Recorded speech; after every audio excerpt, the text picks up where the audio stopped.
അപ്പോൾ നമുക്കുണ്ടല്ലോ ഇപ്പോൾ നമുക്ക് designer board, client board, theme board, inspiration board, ഈ ബോർഡുകളാണ് നമുക്ക് പഠിക്കാനുള്ളത് ഇനി ഇല്ലുസ്ട്രേഷനിൽ. അതിൽ ഡിസൈനർ ബോർഡ് എന്ന് പറഞ്ഞത് ആ ഒരു ഡ്രസ്സ് ഇപ്പോൾ നമ്മൾ ആ ഒരു ഇത് ചെയ്യുന്നത്, ഡിസൈൻ ചെയ്യുന്നത് ആരാണോ അവരെ കുറിച്ചുള്ളൊരു ഇത്, ഓരോരു ഫോട്ടോ, പിന്നെ അവരെ നെയിം, ഏജ്, സെക്സ്, അങ്ങനത്തെ അവരെ കാര്യങ്ങൾ എന്ത് ചെയ്യുക ഒന്ന് ഫസ്റ്റ് പേജിൽ അങ്ങനെ കൊടുക്കാം. പിന്നെ വരുന്നത് ക്ലയൻറ്റ് ബോർഡ്, അതായത് നമ്മൾ ആ ഡ്രസ്സ് ആർക്ക് വേണ്ടിയിട്ടാണ്, നമ്മളൊരു ഡ്രസ്സ് ചെയ്യുമ്പോൾ ഒരു ക്ലയൻറ്റ് ഉണ്ടാവുമല്ലോ നമുക്ക്, ആ ഒരു ക്ലയൻറ്റിൻ്റെ ഡീറ്റെയിലും കാര്യങ്ങളാണ് നമ്മൾ ക്ലയൻറ്റ് ബോർഡിൽ ഉൾപ്പെടുത്തുക. ക്ലയൻറ്റിൻ്റെ ഒരു ഫോട്ടോ, പിന്നെ അവരുടെ നെയിം, ഏജ്, അങ്ങനത്തെ കാര്യങ്ങൾ എന്ത് ചെയ്യുക ആ ഒരു ക്ലയൻറ്റ് ബോർഡിൽ എന്ത് ചെയ്യുക ഉൾപ്പെടുത്തുക. പിന്നെ വരുന്നതാണ് തീം.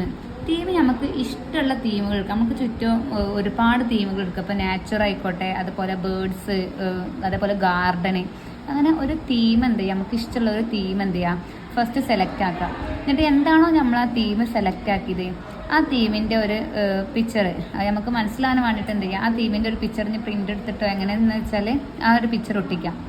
എന്നിട്ട് നമ്മൾ എടുത്ത ആ ഒരു തീമിന്ന് അതിൽ നിന്ന് നമുക്ക് ഇഷ്ടപ്പെട്ടത്, ഇപ്പം ഇതിപ്പോൾ ബേർഡാണ്, ഇപ്പം കുറേ ബേർഡ്സ് നിന്ന് നമുക്ക് ഇഷ്ടപ്പെട്ട ഒരു ബേർഡിന് എന്ത് ചെയ്ത് ഇൻസ്പിറേഷനായിട്ട് നമുക്ക് എടുത്ത്, ഇതിപ്പോൾ നമ്മൾ ബേർഡ്സ് നിന്ന് ഈ ലേസർ ബേർഡ് പറഞ്ഞാൽ ഈ ഒരു ബേർഡിന് എന്ത് ചെയ്യുക ഇൻസ്പിറേഷനായിട്ട് എടുത്ത്. ഇപ്പം നമ്മൾ ഗാർഡനാണ് എടുക്കുന്നുണ്ടെങ്കിൽ ഗാർഡനിൽ ഒരുപാട് ഫ്ലവേഴ്സ് ഉണ്ടാവും.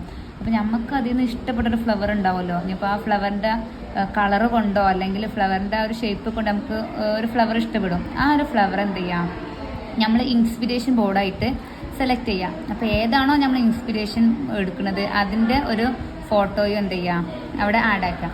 എന്നിട്ട് പിന്നെ ഈ ഒരു ഇൻസ്പിറേഷൻ ചെയ്തപ്പോൾ ഇതിൽ നമ്മൾ ഈ ഒരു ബേർഡിനെയാണ് ഇൻസ്പിറേഷൻ ചെയ്തെന്നുണ്ടെങ്കിൽ ഈ ബേർഡിൻ്റെ കളേഴ്സ് ഉണ്ടല്ലോ, ഇതിലിപ്പോൾ വൈറ്റ് വരുന്നുണ്ട്, അതുപോലെ യെല്ലോ വരുന്നുണ്ട്, ബ്രൗണ്, ബ്ലാക്ക്, ഈ കളേഴ്സാണ് നമ്മൾ കളർ ബോർഡിൽ കൊടുക്കേണ്ടത്. നമുക്ക് കളർ ബോർഡ് വരുന്നുണ്ട്.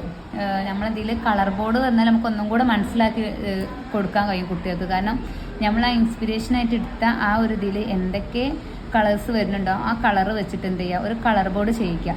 പിന്നെ വരുന്നത് ഇല്ലുസ്ട്രേഷൻ ബോർഡാണ്. ഇല്ലുസ്ട്രേഷൻ ബോർഡ് എന്ന് പറഞ്ഞാൽ നമ്മളിപ്പം 10 ഹെഡും 8 ഹെഡും കുട്ടികൾക്ക് ക്രോക്കി പറഞ്ഞു കൊടുത്തില്ലേ, അത് വെച്ചിട്ട് എന്ത് ചെയ്യുക നമ്മളൊരു ഡ്രസ്സ് എന്തെങ്കിലും ഒരു മോഡൽ നമ്മളുടേതായിട്ടുള്ളൊരു ഐഡിയക്ക് ഇപ്പം ഇതിലിപ്പോൾ ആ ഒരു ബേർഡിൻ്റെ ഇത് വെച്ചിട്ട് ചെയ്യുകയാണെന്നുണ്ടെങ്കിൽ ആ ഒരു ബേർഡിൻ്റെ കളറോ അല്ലെങ്കിൽ ബേർഡിൻ്റെ ആ ഒരു തൂവൽ പോലത്തെ ഒരു സംഭവമോ എങ്ങനെയെന്ന് വെച്ചാൽ നമ്മൾ ഐഡിയക്ക് എന്ത് ചെയ്യുക ഒരു ഡ്രസ്സ് എന്ത് ചെയ്യുക ഫസ്റ്റ് ഇല്ലുസ്ട്രേഷൻ ബോർഡിൽ ഫസ്റ്റ് നമ്മൾ പെൻസിലായിട്ട് വരച്ച് കൊടുക്കുക. വരച്ചതിന് ശേഷം ഈ ഒരു കളേഴ്സ് എന്ത് ചെയ്യുക ആ ഒരു കളറിൽ എന്ത് ചെയ്യുക ആഡ് ആക്കുക.